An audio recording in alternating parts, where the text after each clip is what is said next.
कि धन बाड़ा ये तिलक हरू धन बाड़ा बहिन देवेला बेचैन बाड़ा हो तोहरा के ये धनी कैसे मनाई लागेला गरमिया बेनिया डोलाई देता हो ए राजा हो हमारा ला कूलर लगावाई सामंतवादी के गुरूर दिहल नाबे में तूर ते जिनकर चर्चा दूरे दूर सारी दुनिया में लालू नेता में मशहूर सारी दुनिया में सुधा बड़ू बाकी लागे लुकुआर हो चले लू बजरिया तो हो ही जल मार हो सुंग पहिबा नहीं प्यार। ललटेनिया सिरनी दीपांजलि यादव जी उपस्थित हैं और साथ में कवि जी हैं। बहुत सारे गाने इनका ट्रेंड हुआ है, मार्केट में गाने बज रहे हैं और बड़े बड़े स्टार गाना गाए हैं। आइए दीपांजलि यादव से मुलाकात करवाते हैं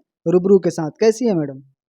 जी बिल्कुल हूँ, बिल्कुल अच्छी हूँ आप सभी के आशीर्वाद से। और सबसे पहले और टाइम मीडिया भोजपुरी न्यूज़ के सभी दर्शकों को मेरी तरफ से प्रणाम है और आशीर्वाद का प्रतीक्षा है आप सभी से। आप कैसे हैं? हम मस्त हैं और बहुत ही मतलब भाग से आज हम मिल गए हैं और आ गए हैं आपके पास खोजते खोजते। कोई नीरज भैया हैं, उनका नाम देकर लग आए हैं हम यहाँ। तो कैसे हैं कवि जी? आपके दया से ठीक हूँ। आप बताइए कैसे हैं? मस्त हैं। अच्छा ये बताइए कि कवि जी आप स्ट्रगल और संगीत लाइन में कब से काम कर रहे हैं? देखिए हम तो 2017 से हैं। जी जी जी। दीपांजलि यादव गाना कौन सा हिट हुआ है जो आप लिखे हैं? इनका मेरा लिखा हुआ गीत हमर सैया रंगबाज जिला यारा के। जी जी। चाहे हम कि दर्शक के बीच मैडम के मुँह से गाना हम सुनावल चाहते हैं। मैडम वो गाना के थोड़ा सा गाएं। अरे शादीशुदा बड़ू बाकी लागे लुकुआर हो चले लू बजरिया तो हो ही जल मार हो सुंग पहिबा नहीं प्यार के फुहारा के हमर सैया रंगाबाज जिला यारा के। बहुत ही अच्छा गीत था, प्यारा। कवि जी बहुत ही मेहनत से लिखे हुए थे और हम लोग पूरे टीम वर्क जो टीम वर्क था बहुत ही अच्छा से हुआ था और सभी का आशीर्वाद मिला। जी जी। कवि जी और गाना ही बहुत ही ट्रेंड कलस मार्केट में बहुत ही बात चलते। रुआ का सोच के इतना बढ़िया मैटर लिख देनी कि आरा जिला के सैया रंगबाज। रुआ का सोच के केकरा पे लिख ले बनी गाना? देखिए इसलिए कि ये बात कविए बताएंगे और कोई नहीं। गाना तो गायिका गाती है। मैं कवि जी से आज मुलाकात करवाए हैं और रूबरू करवाए हैं। तो कवि जी ये गाना क्या सोच के लिखे? देखिए हमारा क्षेत्र आरा जिला पड़ता है, आरा जिला का हूँ। जी जी। इसलिए आपने आरा जिला का बखान किया हूँ कि हमारा सैया रंगबाज आरा जिला के, और किसी का ऊपर गाना हम लोग नहीं लिखे हैं। सोशल मीडिया पर चर्चा हो रहा था कि हमारे सैया रंगबाज जिलारा के पवन भैया आरा जिला का है। तो इस टाइप का सोशल मीडिया पर मतलब लोग बातचीत कर रहे थे। सही बात है? नहीं नहीं, ऐसा कुछ बात नहीं है। क्या सोच कर लिखे ये गाना? बोलिए दें, आपने जिला का बखान किया हूँ क्या किया है बखान? कि हम सैया रंगबाज जिला अपने आप के सभी शेर बोलता है। छपरा जिला के सैया रंगबाज ना है? नहीं, वो भी गाया है हाँ। वहाँ पे, वो इस जिला पे आया है। हमारे सैया रंगबाज छपरा जिला के हम ही लोग गए हैं। उस जिला पे आया था कि बॉम्बे दिल्ली लवले बड़े आगरा के कि हमर बलमा रंगाबाज जिला छपरा के। बहुत बढ़िया। देखिए कि यहाँ के गाना जो ट्रेंड कलस मार्केट में यूपी बिहार तक, बाकी बंगाल, कलकत्ता, सिवान, छपरा, रांची, बहुत ही मार्केट में ये गाना ट्रेंड कैलस। आरा वाला बहुत सारा लोग गैलस। ये सही बात है ना? जी बिल्कुल, बहुत सारे लोग स्टार लेवल के कलाकार लोग भी गाए थे इस गाने को और अच्छा लगा। सब लोग का अपना अपना मतलब तरीका था गाने का और सभी लोग प्यार दुलार आशीर्वाद दिए, अच्छा लगा। दीपांजलि जी रुआ के हमेशा हम सोशल मीडिया और पेज पर देखिला, बहुत सारा लोग देखेला कि रुआ ललटेनिया सिरनी कहानी एक और राज हम जानम आज सोशल मीडिया और यूट्यूब के माध्यम से और न्यूज़ के माध्यम से। रुआ सिरनी कहल जानी सोशल मीडिया पर कि ललटेनिया सिरनी, और तेजस्वी भैया, लालू चाचा रुआ बहुत फुल सपोर्ट में रहनी। ई पर रुआ का कहल चाहतनी? अच्छा लागेला, सब लोग प्यार दुलार आशीर्वाद देवे नीजा, दर्शक लोग जो भी बानी जा हमनी के मतलब हमार सपोर्ट करे नीजा हमरा के, और खास करके आरजेडी वाले लोग तो मतलब अधिकतर सपोर्ट करे नी। और जिनका भी अच्छा लागेला हमार गायकी वो लोग सब लोग हमरा के फुल सपोर्ट करी नीजा और हम चाहम कि हमेशा वो सब सपोर्ट करी जा। और खास करके एगो नया नाम देनी जा कि ललटेनिया शेरनी, तो बहुत ही अच्छा लागल ई जान के। ये ललटेनिया शेरनी बहुत ही कमेंट में हमने के आवेला बहुत सारा, और कमेंटो हम पढ़ले बानी यूट्यूब पर कि ललटेनिया शेरनी दीपांजलि यादव। तो चाहम कि एगो ललटेन पर ओह रउआ शेरनी बनी तो एगो शेर के तरह गरज के वो गाना लालू चाचा पर गाई। अ, कि सामंतवादी के गुरूर दिहल नावे में तूर, सामंतवादी के गुरूर दिहल नावे में तूर, ते जिनकर चर्चा दूरे दूर सारी दुनिया में, लालू नेता में मशहूर सारी दुनिया में। बहुत ही अच्छा, बहुत बढ़िया। और एक दीपांजलि जी गाना आपका कूलर वाला भी बहुत ट्रेंड किया था। कूलर वाला का राइटर कौन है, कहाँ से म्यूजिक बना था, पहले बताइए, उसके बाद ये गाना अच्छा पहले गाना सुना दीजिए कूलर वाला, उसके बाद पूछते हैं। जी बिल्कुल। कि अरे आज के रतिया तू गइलू खिसियाई, तोहरा के ये धनी कैसे मनाई, आ लागेला गरमिया बेनिया डोलाई देता हो ए राजा हो, हमारा ला कूलर लगवाई देता हो। बहुत ही प्यारा सा सॉन्ग था। मतलब इस गाने में तो कुछ ज़्यादा ही ऐसा लफड़ा हो गया था, क्योंकि ये मतलब इससे पहले मतलब कोई सॉन्ग को गा दिए थे, और ख़ास करके मतलब हमको ये चीज़ पता नहीं था। मेरे गाना गाने के बाद, रिलीज होने के बाद पता चला, जब हमको कॉल आया तो उनका भी गाना मतलब काफ़ी हिट हुआ, और उन्हीं लोगों का ये लिखा हुआ गाना था। ऐसे नाम दे दिया गया था सुनील सागर जी का। जी जी जी जी। अच्छे ये बताएं, ड्यूट सॉन्ग में एगो और मेल सिंगर हन, उनका नाम का पड़ी? उनका नाम पासवान ब्रांड कहल जाला वहाँ के, रमेश रेशमिया भैया रहनी है। ड्यूट अच्छा, सॉन्ग में हाँ, सब लोग पसंद कईनी, बढ़िया लागल। वहाँ के संग गाना वाना होता कि ना, रमेश रेशमिया जी जो पसवान स्टार बने। जी बिल्कुल, काहे ना आई, ज़रूर आई, आगे ज़रूर आई, सुने के मिली रहुआ सबके। जी जी। आई कवि जी से मिला तनी, यहाँ के गाना तो पूरा ब्लास्ट कर रहल बा, आ ब्लास्ट होखे वाला बा, बहुत सारा कंटेंट यहाँ के भैया के गाना आ रहल बा। ई बताई नया रुआ केकरा गीत लिखले बनी दीपांजलि जी के बाद? देखिए, अभी तो हमनी के आरा जिला भइबे कइल हा, ओकरा बाद यहाँ के पिणिया व्रत के वो गाना आइल बा। ओकरा बाद अभी हमनी के गाना ट्रेंड करता जुगनू भैया, गुंजन भैया के, जेके बहुत सारा कलाकार गइले। हमनी के बड़ भैया अरे जिला के प्रमोद भैया भी गइले बानी। बहुत अच्छा सुने में हमनी के लागता। अभी ट्रेंड कर रहा है वो गाना, और काफ़ी लोग, सभी लोग उस ट्यून को गा रहे हैं। गुंजन सिंह जी इनके गाना को गाए हुए हैं, तो ट्रेंड कर रहा है वो गाना, और काफ़ी बहुत सारे कलाकार गा दिए हैं अपने अपने ज़िला पर। और सबसे आगे भी पहले तो यात्रा गुंजन की भैया जाएगी। गाना था। हाँ, वो जी। पहले वही गाए हुए हैं, और आगे भी अभी बहुत सारे कलाकार गाएंगे, क्योंकि धीरे धीरे वो पूरा उभर रहा है। अच्छा ये बताइए कवि जी और दीपांजलि यादव, आपसे भी पूछते हैं जी। कि जब भी जो किसी कलाकार को गाना आता है, या गुंजन भैया हो या कोई भी कलाकार हो, तो एक सिंगर गाते हैं, उसके बाद बहुत सारे गाना गाने लगते हैं, क्यों? क्या सोचते हैं? मार्केट में दबाना यही चल चाहते ही रहा हैं है। कि देखिए, आज वो आगे उड़ना चाहते सही हैं? बात है, सभी के मन में लालच है कि मतलब हमारा बजे तो हमारा बजे। अब देखिए, पहले था कि स्टार लेवल का मतलब कलाकारों का कॉपी मतलब छोटे सिंगर लोग करते थे, लेकिन आज ये वक्त आ गया है ना कि छोटे कलाकारों का मतलब कॉपी स्टार लोग कर रहे हैं। मतलब उन लोगों के मन में ऐसा कुछ नहीं है कि मतलब वो लोग हमसे जूनियर है तो उनको बजने देना चाहिए, मार्केट में कोई और भी उभरे। मतलब लोग का है कि हम ही राज करें मार्केट पे। काफ़ी लोग मतलब स्टार लोग गा रहे हैं कॉपी करके छोटे छोटे कलाकार का, अभी भी देखने में आ रहा है। बहुत सारे ऐसे भाई लोग हैं जो गाए हैं, जिनका गाना थोड़ा सा भी बजने लगता है, बस उठा के पट से गा देते हैं लोग।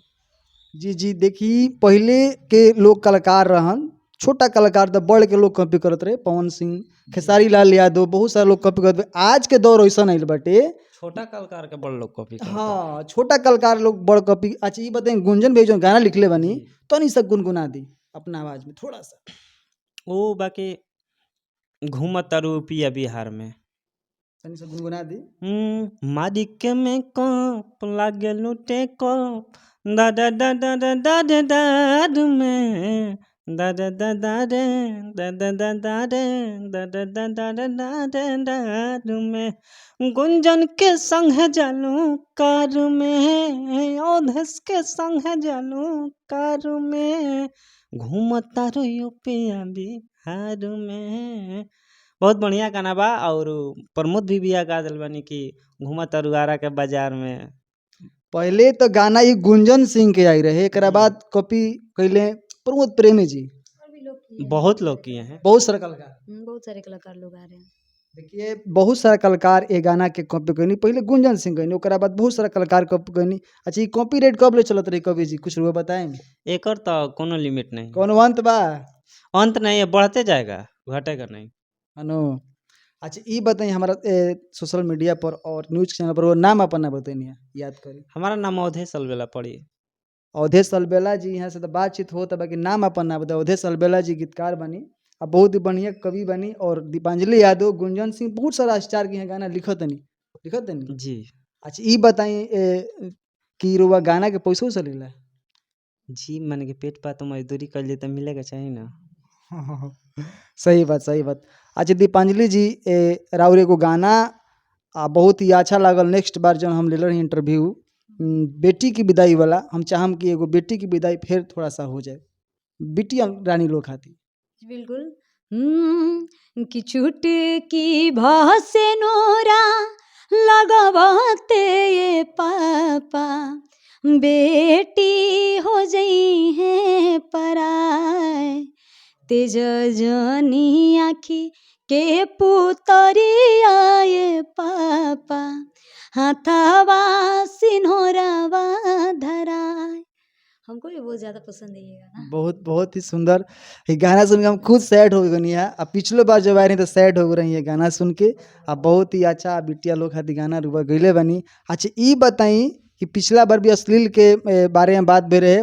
अच्छा अश्लील के माइट में अश्लील गावल गायम किनारा हुआ जी बिल्कुल ना, मतलब अश्लील हम ना गा सकेनी। थोड़ा बहुत चटक मटक मतलब चलेला मार्केट में वो चीज़ चाही भी, मान ली कि शादी ब्याह में बाजे खातिर ये सब चीज़। लेकिन अब एकदम मतलब वैसा भी अश्लील ना कि जौन कि हमार माई बहन सुन के शर्मिंदगी महसूस करे भाई लोग कि भाई के सामने हम बजा ना सकी, तो वो कभी ना हो सके। हम चाहम कि और आवाज़ से एगो हम झूमर गीत सुनल चाहतनी। बड़ा ही हमार पसंद बा पब्लिक के भी पसंद पड़ेला। झूमर गीत एगो हमरा के सुनाई। जी बिल्कुल। अरे किनले रही झमाका सड़िया यारा सहरिया जाई के पड़ला ये राजा जी रतिया फड़ला हो राजा जी सड़िया एड़िया से दबाई के फड़ला हो राजा जी। बहुत ही सुंदर बहुत ही अच्छा फरले रहे। बहुत सारा हिट गाना ही रहे अमित यादव भैया के जी जी ना। जी बिल्कुल। अमित बहुत भैया के पसंद बारे में है। का कहना चाहते मतलब अच्छा लागत रहे उनकर गायकी जोन रहे कि दू दू गो चूल्हा जरेबे करब। खास करके हमनी के मतलब उस समय संगीत लाइन से बहुत दूर रहनी है जा, बहुत छोटा भी रहनी है उस समय। और अच्छा लागत रहे उ सब गीत। मतलब अब तो वैसन गीत सुने के ही नहीं खे मिलो। ना अब सुने के एकदम मिलते नहीं के उ सब गीत। अब तो का कहल जाला भोजपुरी में कि धक्का धक्का मारना तो बोल्ड हो के हट है। जी जी सही बात कहनी है। सही बात। बहुत ही सुंदर कवि जी यहाँ के गायिका बानी। बहुत ट्रेंड गाना आ रहल बा। ब्लास्ट सॉन्ग कोनो आवत है कि ना रहा। अभी देखिए अब अपने आप से तो ब्लास्ट ना बोलम हम, बाकी हाँ अच्छा जरूर बोलब काहे कि जो भी गावेनी तो उ हमेशा उम्मीद के साथ गावेनी कि अच्छा बाटे जरूर लोग पसंद करम। तो लगन स्पेशल अभी बाटे और बहुत जल्द रिलीज होई रहुआ सबके बीच में कि वो गाना के थोड़ा सा भले हम सुना देतनी कि कॉपीराइट हो जाला चोरी कर लेता लोग इहो सोच ले। वो से कोनो दिक्कत नहीं कि कितना चुरई हन जा हम लोग कि धन बाड़ा ये तिलक हरू धन बाड़ा बहिन देवेला बेचैन बाड़ा हो। तो बहुत जल्दी गाना रिलीज हुई रहुआ सब सुनब जाए गाना। तिलक में धमाल मौजी शादी ब्याह में लगन जी में जी बहुत मने के एकरा के हमने के रात भर जाग के रिकॉर्डिंग करने आ जा कुट के जी चीजें जी में जी भरने आ जा। अब एमे कोनो मुमताज वर्ड नहीं के रही गो। अच्छा कवि जी ई बताई कि रहुआ कब से राइटरी कर रहल बानी। हम 2017 से करतनी 2017 से। जी। अच्छा आ रहुआ कहाँ के रहे वाला बानी। हमार गांव शाहपुर सुहिया पड़ी। शाहपुर सुइया। जी जी और पढ़ाई लिखाई।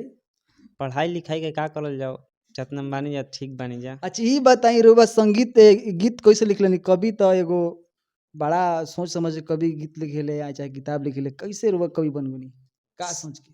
सब आप सबके प्यार बा और माता रानी के दया बा। का पहले का सोचनी क्लास में पढ़त रही कॉलेज में स्कूल में तो का सोचनी हमरा शुरुए से शौक रहे कि हमरा कवि बने के बा। हमरा राइटर बने के बा। फर्स्ट गीत के रख दिल फर्स्ट गीत दिल रही कमल बास बाबा के कमल बास कुंवर। जी वो गाना तनी से याद बा। जी काहे के लगवल से नुरावा तू भला है कुमार रही तू। चलिए बहुत अच्छा। और दीपांजलि यादव से नेक्स्ट बस एगो गाना हम सुनम दू गाना आरा वाला आ कूलर वाला ई लास्ट गाना सुनम एक बाद नेक्स्ट कर दे। हम पहले हमरा आरा वाला सुनाई तनी मूड में तनी से सुनाई। कितना आ रहा वाला रोज सब गवाही जवा के हेलो, अभी एगो हमार और आरा पे एगो गाना आइल बाटे, मतलब नया बाटे उ अच्छा, एकदम। नया वर्जन उ सुना दी, वो हाँ, सुना दी। हाँ बताओ तनी रुआ के। गाना रहे वो थोड़ा-सा, मतलब भूलत तनी वो गाना के हम। कि रंगदारी में सबसे बड़ा ह हमर लोभर के घर जिला यारा ह। रंगदारी में सबसे बड़ा ह हमर जानू के घर जिला यारा ह। ई भी बहुत सारा, बहुत ही प्यारा मतलब गाना बाटे। ऐसे तो अभी एकर ज़्यादा व्यूज नइखे गइल, लेकिन कोशिश में बा कि मतलब लागता अइसन कि मतलब पकड़ ली रेशियो। काहे कि गाना बहुत ही अच्छा बा और कुछ सोच समझ के मतलब ए गाना के लिखल गइल रहे। काहे कि दीपांजलि यादव से बनू ना दीपांजलि यादव ऑफिशियल से नइखे, ब्लैक म्यूजिक से बा। ब्लैक मुझे से। चलिए ठीक बाटे, नेक्स्ट टाइम फिर मिलम। और हमार जे साथ जुड़ा रहे भोजपुरी के सिरनी जे कहाला दीपांजलि यादव जी और कवि जी रही हमार, आ मुलाकात भइल, बात भइल। तो लास्ट जय हो, जय माता।